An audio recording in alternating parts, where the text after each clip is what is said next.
ಬದುಕಬೇಕು,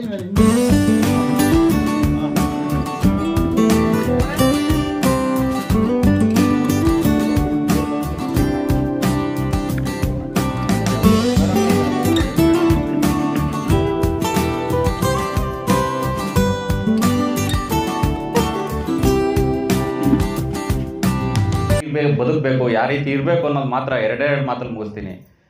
ಇದೊಂದು SLC ಅನ್ನೋದು ನೀವು ತಂದೆ ತಾಯಿಗಳ ಚೌಕಟ್ಟಿನಲ್ಲಿ ಬೆಳೆದಿರ್ತೀರ. ಪ್ರಥಮ PUC, ದ್ವಿತೀಯ PUC ಅನ್ನೋದೊಂದು ನಿಮ್ಮ ಜೀವನದ ಅತ್ಯಂತ ಮುಖ್ಯವಾದ ಘಟಕ. ಯಾಕೆಂದರೆ ಒಬ್ಬ ವಿದ್ಯಾರ್ಥಿ ಈ 2 ವರ್ಷ ಅವಧಿಯಲ್ಲಿ ತಮ್ಮ ಭವಿಷ್ಯವನ್ನು ಯಾವ ರೀತಿಯಾದರೂ ರೂಪಿಸ್ಕೋಬೋದು. ಒಬ್ಬರಿಗೆ ಮಾರ್ಗದರ್ಶಕರಾಗಿ, ಒಂದು ಊರಿಗೆ ಉತ್ತಮ ಪ್ರಜೆಯಾಗಿ, ಅದೇ ರೀತಿ ಒಬ್ಬ ದುಷ್ಟನಾಗಿ, ಕೆಟ್ಟವನಾಗಿ, ಸಮಾಜಕ್ಕೆ ಮಾರಕನಾಗಿ ಸಮೇತ ರೂಪಿಸ್ಕೋಬೋದು. ಹಾಗಾಗಿ ತಾವು ತಮ್ಮ ತಂದೆ ತಾಯಿಗಳನ್ನ ಎಷ್ಟು ಕಷ್ಟಪಟ್ಟು ಬೆಳೆಸಿರ್ತಾರೆ ಅನ್ನೋ ರೀತಿಯನ್ನು ನೀವು ಅರ್ಥ ಮಾಡ್ಕೋಬೇಕು. ಪ್ರತಿ ದಿವಸ ನೀವು ಒಂದು ಬುಕ್ಸ್ ತೆಗಿತೀರಾ ಅಂದರೆ ದೇವ್ರನ್ನ ನೆನೆಸ್ಕೋಬೇಡಿ. ಯಾಕೆಂದರೆ ದೇವ್ರು ಯಾವುದೋ ಕಾಲಕ್ಕೂ ನಮ್ಮ ಕಷ್ಟಗಳಿಗೆ ಬರಲ್ಲ.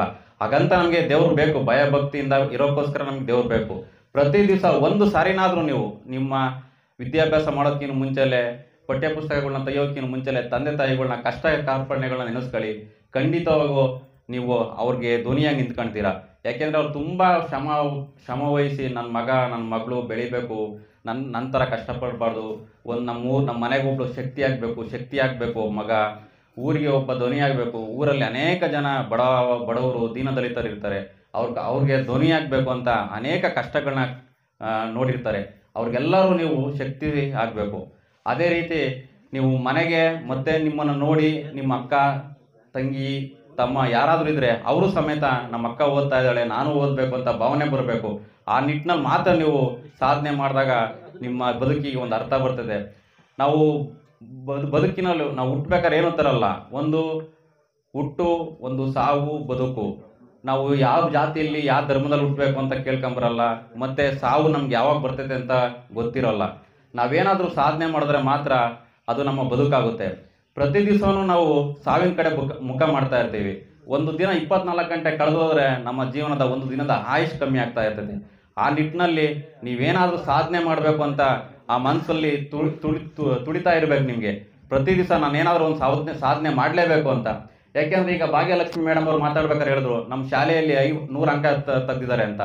100 ಅಂಕ ತೆಗೆದಿದ್ದಾರೆ ಅಂತ ಅವರು ತಮ್ಮ ಮಕ್ಕಳಲ್ಲ, ತಮ್ಮ ಹೊಟ್ಟೆಲಿ ಹುಟ್ಟಿದಂಥ ಮಕ್ಕಳಲ್ಲ, ಅವರು ವಿದ್ಯಾಭ್ಯಾಸ ಕಲಿಸಿದಂಥ ಮಕ್ಕಳು 100 ಅಂಕ ತೆಗೆದಿದ್ದಾರೆ ಅಂತ ಎಷ್ಟು ತುಂಬ ಹೃದಯದಿಂದ ಅವರು ಮಾತಾಡಿದ್ರು ಅಂದರೆ, ಅದೇ ರೀತಿ ನಿಮ್ಮ ತಂದೆ ತಾಯಿಗಳಿಗೆ ಎಷ್ಟು ಖುಷಿ ಆಗುತ್ತೆ ಅನ್ನೋದು ನೀವು ಅರ್ಥ ಮಾಡ್ಕೋಬೇಕು. ಯಾವುದೇ ಕೆಟ್ಟ ಚಟಗಳಿಗೆ ಬಲಿಯಾಗದೆ, ಯಾವುದೇ ವ್ಯಾಮೋಹಕ್ಕೆ ನೀವು ಬಲಿಯಾಗದೆ, ತಂದೆ ತಾಯಿ ಕಷ್ಟಗಳನ್ನ ನೋಡಿ ನಿಮ್ಮ ಊರಿಗೆ, ಈ ತಾಲೂಕಿಗೆ ಒಂದು ಕೀರ್ತಿ ತರುವಂಥ ಮಕ್ಕಳಾಗಿ ಬೆಳೀಲಿ. ಅದೇ ರೀತಿ ಈಗೆಲ್ಲರನ್ನೂ ಕೇಳಿದೆ, ನಾನು ಡಾಕ್ಟರ್ ಆಗಬೇಕು, ಇಂಜಿನಿಯರ್ ಆಗಬೇಕು, ಮತ್ತೊಂದಾಗಬೇಕು, ಒಬ್ಬರು ಮಿಲಿಟ್ರಿಗೆ ಹೋಗ್ಬೇಕು ಅಂತೆಲ್ಲ ಹೇಳಿದ್ರು.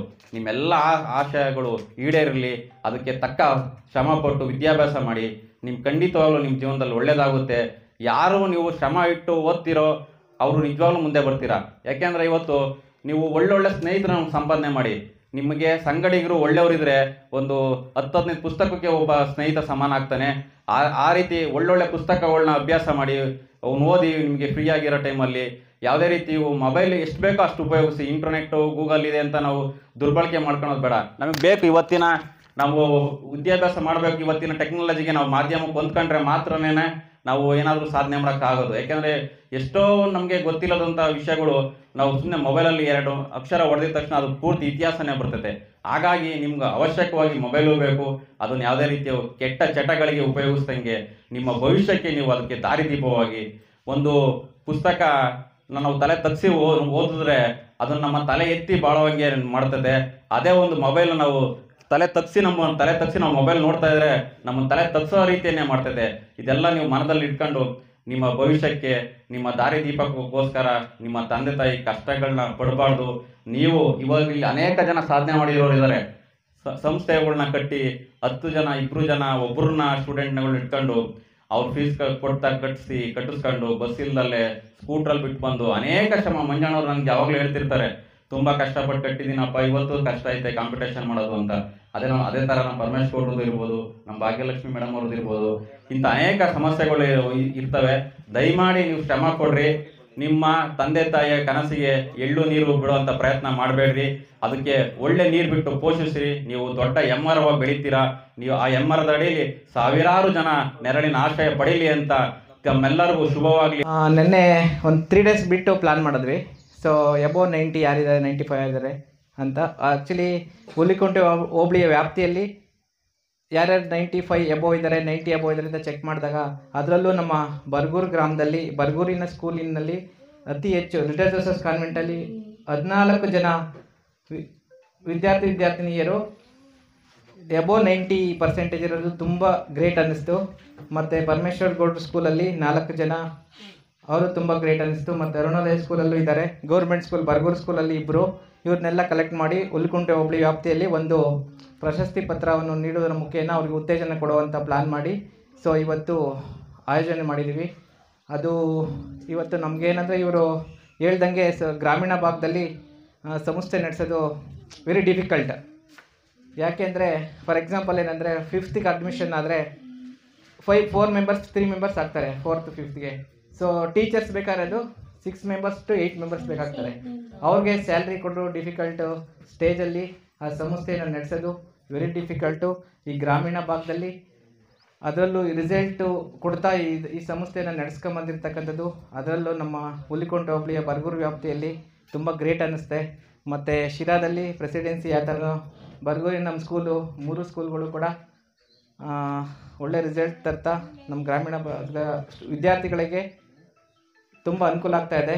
ಅದೇ ರೀತಿಯಲ್ಲಿ ನಮ್ಮ ಚಿದಾನಂದ ಸಾಹೇಬರು ಪ್ರೆಸಿಡೆನ್ಸಿ ಸ್ಕೂಲು PU ಕಾಲೇಜ್ ಏನಿದೆ, ಚಿದಾನಂದ ಸಾಹೇಬರಿಗೆ ಈ ಪುಟ್ಟ ವೇದಿಕೆ ಮೂಲಕ ಏನು ಹೇಳೋಕ್ಕೆ ಇಷ್ಟಪಡ್ತೀನಿ ಅಂದರೆ, ಒಂದು ಇಂಜಿನಿಯರಿಂಗ್ ಕಾಲೇಜು ಮತ್ತು ಮೆಡಿಕಲ್ ಕಾಲೇಜು ತರ್ತಕ್ಕಂಥ ಒಂದು ಅವ್ರಿಗೆ ಆ ದೇವ್ರ ಶಕ್ತಿ ಕೊಡಲಿ ಅಂತ ಅತಿ ಬೇಗ. ಯಾಕೆಂದರೆ ಈ ಗ್ರಾಮೀಣ ಭಾಗದಿಂದ ಇಂಜಿನಿಯರಿಂಗ್ ಮಾಡಬೇಕು ಅಂತ ಬೆಂಗಳೂರು, ದುರ್ಗ, ದಾವಣಗೆರೆಗೆ ಹೋಗ್ತಾ ಇರ್ತಕ್ಕಂಥದ್ದು. ಅದರಲ್ಲಿ engineering college, presidency engineering college ಅಂತ ಇದ್ದರೆ ತುಂಬ ಅನುಕೂಲ ಆಗುತ್ತೆ ನಮ್ಗೆಲ್ರಿಗೂ ಹೇಳ್ತಾ ಈ ಪುಟ್ಟ ಕೊಟ್ಬಿಟ್ಟು ಡೆಕ್ಕನ್ ಏರ್ಲೈನ್ ಅವರೆಲ್ಲರೂ ತಗೊಳೋದಕ್ಕೆ ರೆಡಿ ಇದ್ದಾರೆ. ಬಟ್ ಅದು ಎಷ್ಟೋ ಜನಕ್ಕೆ ಆ ಕೋರ್ಸೇ ಗೊತ್ತಿಲ್ಲ. ಆ ಕೋರ್ಸ್ ಗೊತ್ತಿದೆ, ಆ ಕೋರ್ಸ್ ಯಾರು ತಗೊಂತ ಇಲ್ಲ. ಹೆಂಗೆ ಅಂತಂದ್ರೆ, ಇಲ್ಲ ನಾನು BE ಮಾಡಬೇಕು, ಸಾಫ್ಟ್ವೇರ್ ಇಂಜಿನಿಯರ್ ಆಗಬೇಕು ಅಷ್ಟೇ ಇದೆ. ಇವಾಗ ಸಾಫ್ಟ್ವೇರ್ ಇಂಜಿನಿಯರ್ ಮಾಡಿದ್ರೆ ನಮ್ಮ ಇಂಡಸ್ಟ್ರಿ ಹೆಂಗಿದೆ ಅಂದ್ರೆ ಫ್ರೆಶರ್ಸ್ಗೆ ತಗೊಂತಾನೆ ಇಲ್ಲ. ಫ್ರೆಶರ್ಸ್ ಯಾಕೆ ತಗೊಂತಾ ಇಲ್ಲ ಅಂತ ಅಂದ್ರೆ, ಇವಾಗ ಈಗಿನ ಕಾಲದಲ್ಲಿ ತಾಳ್ಮೆ ಇಲ್ಲ, ಪೇಷನ್ಸ್ ಇಲ್ಲ ಜನಕ್ಕೆ. ನಾವು ಇವಾಗ ತಗೊಂಡು ಫ್ರೆಶರ್ ತಗೊಂಡು ಕಲಿಸ್ತೀವಿ, 1 ವರ್ಷ ಟ್ರೈನಿಂಗ್ ಕೊಟ್ಬಿಟ್ಟು ಎಲ್ಲ ಮಾಡ್ತೀವಿ. ಅಲ್ಲಿ ಅವರಿಗೆ ಆ ಪ್ಯಾಕೇಜ್ ಸಾಕಾಗಲ್ಲ. ಬೇರೆ ಕಂಪ್ನಿಗೆ ಜಂಪ್ ಮಾಡಿದ್ರೆ ಪ್ಯಾಕೇಜ್ ಮಿನಿಮಮ್ 30% ಹೈಕ್ ಕೊಡ್ತಾರೆ. ಆ ತರ ಮಾಡೋದ್ರಿಂದ ನೀವು ನಿಮ್ಮ ಭವಿಷ್ಯನ ರೂಪಿಸ್ಕೊಳ್ಳೋಕೆ ಒಳ್ಳೆ ಟೆಕ್ನಾಲಜಿನ ಒಳ್ಳೆ ಕೋರ್ಸ್ನ ಚೂಸ್ ಮಾಡ್ರಿ, ನಿಮ್ಮ ಭವಿಷ್ಯ ಉಜ್ವಲವಾಗಿರುತ್ತೆ. ನಮ್ಮ ಮಕ್ಕಳು ನಾವು ಪಡೋ ಕಷ್ಟವನ್ನು ಪಡೀಬಾರ್ದು, ಆ ಕಷ್ಟ ತಗೋಬಾರ್ದು ಅನ್ನೋ ಒಂದೇ ಏಕೈಕ ಉದ್ದೇಶ. ಹಾಗಾಗಿ ತಾವೆಲ್ಲರೂ ಕೂಡ ಮಕ್ಕಳು ಅರ್ಥ ಮಾಡ್ಕೋಬೇಕು. ಈಗ 10ನೇ ತರಗತಿ ನಿಮ್ಮದು 1 ಹಂತ, ಇದಾದಮೇಲೆ 2ನೇ ಹಂತ PUC. ಇವೆರಡು ಹಂತಗಳನ್ನು ದಾಟಿ ಹೋದರೆ ನಾನು ಯಾವ ಸಬ್ಜೆಕ್ಟನ್ನು ತೊಗೋಬೇಕು, ಯಾವ ಕೋರ್ಸನ್ನು ತೊಗೋಬೇಕು, ಯಾವುದನ್ನು ನೀಟ್ ಮಾಡಬೇಕೆ, CET ಮಾಡಬೇಕೆ ಅನ್ನೋದನ್ನು ವಿವೇಚನೆಗೆ ನಿಮಗೆ ಬಿಟ್ಟಿರ್ತಾರೆ. ಇದಕ್ಕಿಂತ SLCಗಿಂತ ಮುಂಚೆ LKGಯಿಂದ 10ನೇ ತರಗತಿವರೆಗೆ ನೀವೆಲ್ಲರೂ ಕೂಡ ತಮ್ಮ ಹಿರಿಯರ ತಂದೆ ತಾಯಿಗಳ ಪೋಷಕರ ಅಧೀನದಲ್ಲಿ ಅವ್ರು ಏನು ಹೇಳ್ತಾರೆ, ಯಾವ ಶಾಲೆಗೆ ಹೇಳ್ತಾರೆ ಆ ಶಾಲೆಗೆ ಸೇರ್ಕೊಳ್ತೀರ. ನಿಮ್ಮಲ್ಲಿ ನಾನು ವಿದ್ಯಾರ್ಥಿಗಳಲ್ಲಿ ಒಂದು ಕಿವಿ ಮಾತು, ನೀವು ಆಯ್ಕೆ ಮಾಡ್ಕೊಳ್ಳೋ ಅಂಥ ಶಿಕ್ಷಣ ಗುಣಮಟ್ಟ ಇದೆಯಲ್ಲ, ಯಾವುದೇ ಶಾಲೆ ಇರಲಿ. ಈಗ ಕೆಲವು ಪೋಷಕರು ಅಂದ್ಕೊಂಡಿದ್ದಾರೆ ಅತಿ ಹೆಚ್ಚು ಫೀಸನ್ನು ತಗೊಳ್ಳೋ ಅಂಥ ಶಾಲೆಗಳು ಗುಣಮಟ್ಟದ ಶಾಲೆಗಳು, ಕಡಿಮೆ ತಗೊಳ್ಳೋ ಅಂಥ ಫೀಸಲ್ಲಿ ಗುಣಮಟ್ಟದ ಶಿಕ್ಷಣ ಸಿಗೋಲ್ಲ. ಹಂಗಾರೆ 98%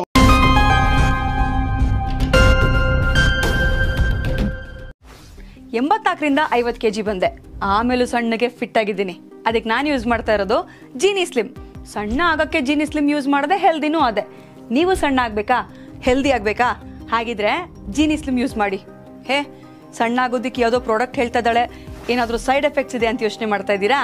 ಖಂಡಿತ ಇಲ್ಲ. ಯಾಕಂದರೆ ಇದು ಕೆಮಿಕಲ್ ಫ್ರೀ. ಸಣ್ಣ ಆಗಬೇಕು ಅಂದರೆ ಜೀನಿ ಸ್ಲಿಮ್ ಯೂಸ್ ಮಾಡಿ. ಹೆಚ್ಚಿನ ಮಾಹಿತಿಗೆ ಕೆಳಗೆ ಡಿಸ್ಪ್ಲೇ ಆಗ್ತಿರೋ ನಂಬರ್ಗೆ ಕಾಲ್ ಮಾಡಿ.